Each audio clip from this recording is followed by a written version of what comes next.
नमस्कार, आप देख रहे हैं भारत समाचार लाइव और मैं हूं आपके साथ वैशाली। आइए रुक करते हैं आज की खास खबर पर।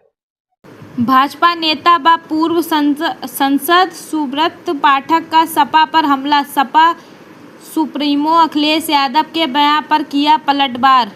कहा, सपा ने कन्नौज में किया सिर्फ शिलान्यास वाली कागजी योजनाओं को पूरी भाजपा ने कराया। सुब्रत बोले, अखिलेश यादव पीटते सिर्फ विकास का ढिंढोरा। काऊ मिल्क प्लांट बनवाया, करोड़ों का कमीशन खाने का भी सपा पर लगाया आरोप। मकरंद नगर स्थित निजी कार्यालय पर सुब्रत पाठक ने पत्रकार से की बात। उत्तर प्रदेश के सीएम माननीय योगी जी ने एक जनपद कन्नौज को सौगात देकर 87 करोड़ का बजट जारी किया है। इस बजट से कन्नौज में विकास कार्य होगा, जैसे किसानी में होने का, तिरवा में विकास होगा और पुल भी बनेगा। इसे किस तरह आप देखते हैं? देखो, भारतीय जनता पार्टी लगातार विकास के लेकर सतत प्रयास कर रही है। हम विकास का ढोल नहीं पीटते। और आपने देखा होगा कि जिस प्रकार से समाजवादी पार्टी में एक वर्ग विशेष का जिस प्रकार से विकास हुआ, केवल उनके कुछ चंद लोगों का विकास हुआ और विकास का ढिंढोरा पीटा गया। लेकिन भारतीय जनता पार्टी की सरकार में एक क्रमबद्ध तरीके से, चाहे आम आदमी के विकास के नाम पर गरीब का मकान बनाने की बात हो, उसको शौचालय के साथ साथ गैस चूल्हा सिलेंडर, आयुष्मान योजना, तमाम सारी योजनाओं से उसको आच्छादित करके उसको एक मजबूत बनाने का काम हमारी सरकार ने किया। उसको लेकर फिर उसके बाद में हमारी सरकार में ही इसको जीटी रोड को भारतीय जनता पार्टी की सरकार ने किसी भव्य आज एक्सप्रेस वे में बदल दिया है। कन्नौज में जिस प्रकार से एक औद्योगिक गलियारा यहाँ के ऊपर पास हुआ है, और उसके बाद अब हमारी सरकार के द्वारा जिस प्रकार से जो बाईपास तिरवा बाईपास के 68 करोड़ का, उसके साथ साथ गुरसाईगंज में ओवरब्रिज रेलवे का, तो ये तमाम सारे इस प्रकार के काम ये दर्शाते हैं कि कन्नौज भारतीय जनता पार्टी की प्राथमिकता में है। विपक्ष कहता है कि भाजपा विकास नहीं कराती। देखो, समाजवादी पार्टी की लंबे समय तक सरकार रही, 2 बार उनकी सरकार रही, पिता पुत्र दोनों मुख्यमंत्री रहे और दोनों ही कन्नौज से सांसद रहे। उनकी पत्नी यहाँ से सांसद रही, खुद अखिलेश यादव सांसद हैं। और उसके बाद लगातार समाजवादी पार्टी के छोटे सिंह और प्रदीप यादव अन्य तमाम सांसद रहे। 30-35 साल के जब यहाँ के ऊपर जो सांसद समाजवादी पार्टी का लगातार रहा, उसमें उन्होंने क्या किया, तो कुल उपलब्धि के नाम पर उन्होंने सिर्फ शिलान्यास किए हैं। जो मेडिकल कॉलेज आज वो अपना बताते हैं, उसका सिर्फ शिलान्यास किया था। उस मेडिकल कॉलेज को पूरा कर बनाने का काम बहन कुमारी मायावती जी की सरकार में, बसपा की सरकार में हुआ और उसका नाम बाबा साहब भीमराव अम्बेडकर मेडिकल कॉलेज रखा गया। इन्होंने आते ही उसका नाम बदल दिया।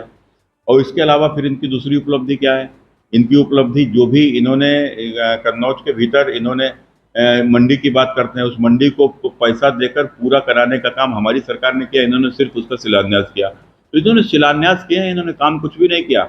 यहाँ के ऊपर जो ये जो लैब बताते हैं, फॉरेंसिक लैब जो बनी हुई तालग्राम में, अब सबने ही देखा है कि वो लैब जब इनकी सरकार गई थी तो वहाँ के ऊपर बाउंड्री भी नहीं खींची थी। इस लैब को बनाने का पूरा काम हमने किया। अब ये कहते थे कि हमने परफ्यूम पार्क बनाने, परफ्यूम पार्क कहाँ बनाया? अगर समाजवादी पार्टी के मुख्यमंत्री रहे हैं, अगर मुख्यमंत्री रहे हैं तो इन्होंने परफ्यूम पार्क का यदि उद्घाटन किया होगा यहाँ से लेकर लखनऊ तक, तो स्वाभाविक है उसका कहीं ना कहीं उसका चित्र होगा, उसका कहीं ना कहीं कुछ होगा। तो परफ्यूम पार्क बनाया नहीं, लेकिन अभी पिछले जब अपने दौरे पर आए थे तो कहा हमने परफ्यूम पार्क बनाया। तो कुल मिलाकर उस परफ्यूम पार्क का कन्नौज में कोई अर्थ नहीं था। यहाँ पर इत्र पार्क बनना चाहिए। योगी जी की सरकार बनी, मैं योगी जी से मिला, मैंने योगी जी से आग्रह किया, उन्होंने यहाँ इत्र पार्क के लिए यहाँ स्वीकृति दी, यहाँ पर जमीन खरीदी गई और आज इत्र पार्क बन गया है, आवंटित भी हो गया है। अब व्यापारी उस पर अपना काम भी धीरे धीरे शुरू कर रहे हैं। तो कुल मिलाकर भारतीय जनता पार्टी ने यहाँ के ऊपर जो मेडिकल कॉलेज जो इनकी समाजवादी सरकार में जो सिर्फ रिफर सेंटर मात्र था, आज वहाँ के ऊपर हजारों की तादाद में मरीज आ रहे हैं, उनका बेहतर इलाज हो रहा है। तो भारतीय जनता पार्टी की सरकार मूलभूत सुविधाएं आम जन तक कैसे पहुंचे, हम उसको लेकर काम करते हैं, ढिंढोरा पीटने का काम नहीं करते। सर, तो हमारी सरकार में काऊ मिल्क जो था वो चालू था, सैकड़ों लोगों को रोजगार मिला था। आपकी सरकार आती, अब काऊ मिल्क प्लांट, हम तो कह रहे हैं अगर काऊ मिल्क प्लांट चालू था तो उसका कोई वीडियो होगा इनके सरकार में, उसका वीडियो होगा। और दूसरा, इन्होंने कुछ उसको बजट दिया क्या? भाई, काऊ मिल्क प्लांट कोई बनेगा उसका कोई बजट होता है। अगर वो चलेगा, प्लांट चलेगा कैसे? वो किसानों का दूध खरीदेगा कैसे? फिर दूध खरीद कर उसको बेचेगा, बेचने के बाद में फिर उसके पास पैसा आएगा। तो यही तो एक चेन चलती है। लेकिन क्या उसका कोई फंड निर्धारित किया था क्या? और यहाँ के ऊपर क्या गायों का कोई सर्वे हुआ था क्या?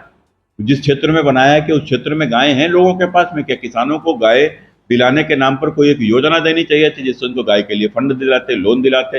यहाँ गाय की एक उपलब्ध कराते, वो मुख्यमंत्री थे, कर सकते थे, करना नहीं है।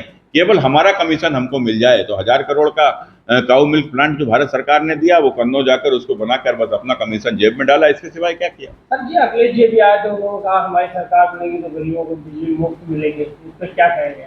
देखो, जब बिजली आएगी तब तो मुफ्त मिलेगी। आप सबको मालूम है उत्तर प्रदेश में जो समाजवादी पार्टी की सरकार थी, 1-2 जिले छोड़ दो अगर, तो उसके बाद पूरे उत्तर प्रदेश में लाइट नहीं आती थी। माने अगर हमारे यहाँ आती भी थी तो हमारे जिस जिले में हमारी बहन की शादी हुई है उसके यहाँ नहीं आती थी, हमारी ये बुआ की शादी जहाँ हुई है उसके यहाँ बिजली नहीं आती थी। तो ये सबको मालूम है, सभी लोग जानते हैं। तो जब बिजली आएगी तब तो फ्री मिलेगी।